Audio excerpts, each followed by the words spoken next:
नमस्कार, जर पुन्हा एकदा स्वागत तुमचं माझ्या डेली कुकिंग या यूट्यूब चॅनलवरती। तर आज मी बनवत आहे बघा माझ्या बाळासाठी होममेड सेरेलॅक। त्यासाठी एक मोठी वाटी इथे मी तांदूळ निवडून घेतले। आता एक छोटी वाटी घेतली आहे, त्या वाटीने मोजून मी सगळ्या डाळी घेणार आहे। तर सर्वात आधी घेतली इथे मसूरची डाळ, त्यानंतर घेतली इथे मी तुरीची डाळ। तर सगळ्या डाळी ज्या आहेत एका छोट्या वाटीने मी मोजून घेते। तुरीची डाळ झाल्यानंतर इथे मी घेत आहे मुगाची डाळ। तर आता माझं बाळ झालं आहे 6 महिन्याचं आणि 6 महिने तिला कंप्लीट झाले, त्यामुळे आईच्या दुधासोबतच तिला कॉम्प्लिमेंटरी फूड पण दिलं पाहिजे। म्हणूनच हे मी तिच्यासाठी होममेड सॅरेलॅक्स बनवते आहे आणि म्हटलं तुमच्यासोबत पण शेअर करावं म्हणून शूट घेतला। नंतर त्याच वाटीने एक पोहे घेतले होते 1 वाटी आणि हरभऱ्याची डाळ घेतली 1 वाटी बघा। तर असं हे मी माझ्या प्रिशासाठी पण बनवलं होतं ती लहान असताना आणि तिने तर खूप आवडीने खाल्लं होतं हे होममेड सॅरेलॅक्स। आता श्रीजू खाती का नाही बघूया। श्रीजासाठी तर पहिलाच टाईम आहे हे वरचं अन्न खाण्याचं। तर आता थोडेसे जिरे घेतले होते चवीसाठी आणि हे सर्व डाळी तांदूळ जिरे जे ते मी 2 पाण्याने स्वच्छ धुवून घेणार आहे। आता सगळं एकत्र मिक्स करून ना हे चांगलं 2 पाण्याने धुवून घेते आणि एका कॉटनच्या कपड्यावर फॅन खालीच मी हे सुकवणार आहे। म्हणजे पूर्णपणे ह्याच्यातलं पाणी जे आहे ते ड्राय झालं पाहिजे। तर सकाळी उठल्याबरोबर माझी अंघोळ देवपूजा झाली आणि लगेच मी हे सगळं साहित्य मोजून 2 पाण्याने स्वच्छ धुवून एका कपड्यावर फॅन खाली वाळवण्यासाठी आथरून दिलं होतं बघा। आणि घरातली सगळी कामं आवरून घेतली, तोपर्यंत हे चांगलं माझं वाळलं होतं। तर बघा इथे माझे 2 पाण्याने चांगले स्वच्छ धुवून झाले। तर ही पूर्णाची चाळणी आहे त्याने मी हे सगळं गाळून घेतलं जेणेकरून त्यात पाणी राहायला नको। तर आता या कॉटनच्या कपड्यावरती मी सर्व काही पसरून देते। अगदी पतलं असं हे मी पसरून घेतलं म्हणजे यात ओलावा राहायला नको आणि पूर्णपणे हे वाळल्या गेलं पाहिजे।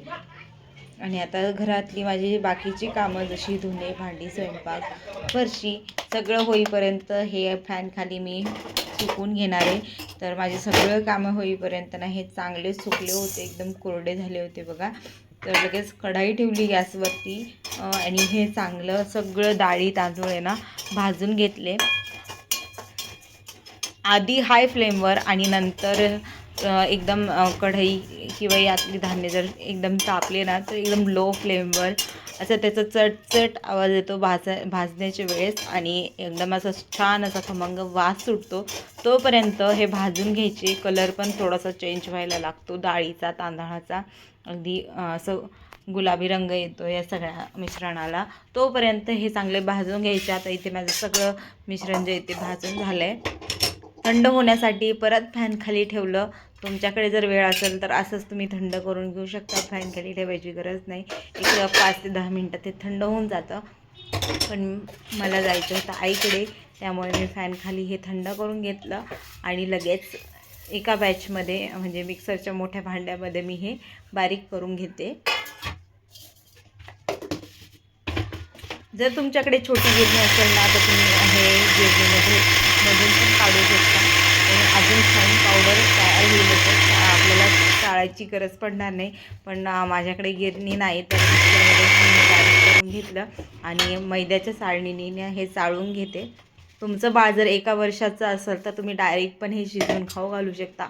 पण माझ्या बाळाला मी पहिल्यांदा देत आहे त्यामुळं एकदम फाईन अशी पावडर मला करायची होती, म्हणून मी थोडंसं हे चाळून घेतलं।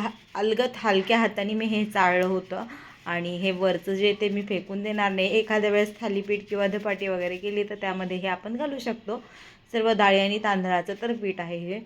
तर हे मी भांड्यात परत टाकून दिलं आणि असं हे माझं होममेड सॅरेलॅक्स बनवून तयार आहे माझ्या श्रीजासाठी। तर एका डब्यामध्ये मी हे भरून ठेवते आणि जसं रोज तिला भूक लागली की खाऊ घालत जाईल असे 2-3 प्रकारचे मी करून ठेवणार आहे आणि तुमच्यासोबत पण नक्की शेअर करेल। तर माझे व्हिडिओ तुम्हाला आवडत असतील तर प्लीज व्हिडिओला लाईक करा, शेअर करा, चॅनलला सबस्क्राईब करा। तर असे हे डब्यामध्ये मी पॅक केला आणि हे बनवण्यासाठी खूप सोपं आहे बघा. पाणी उकळायला ठेवायचं, पाणी चांगलं खळखळ उकळलं की 1 चमचा भरेत हे सॅरलॅक्स टाकायचं आणि मस्त शिजवून घ्यायचं. एक 5 मिनटं चांगलं शिजवून घ्यायचं याला. आता सध्या तरी मी साखर आणि मीठ श्रीजाला चालू केलेलं नाही, त्यामुळे यामध्ये मी मीठ घालणार नाही. तुम्ही जर मीठ देत असाल तुमच्या बाळाला तर थोडंसं यामध्ये चवीनुसार मीठ टाका. आणि आता मी माझ्या पिल्लूला खाऊ घालते, बघते तिला आवडतं का नाही. ती तर पहिल्यांदाच खाणार होती, तिने तर खूप आवडीने खाल्लं. चला तर मग आपण भेटूया पुढच्या व्हिडिओमध्ये. तोपर्यंत बाय.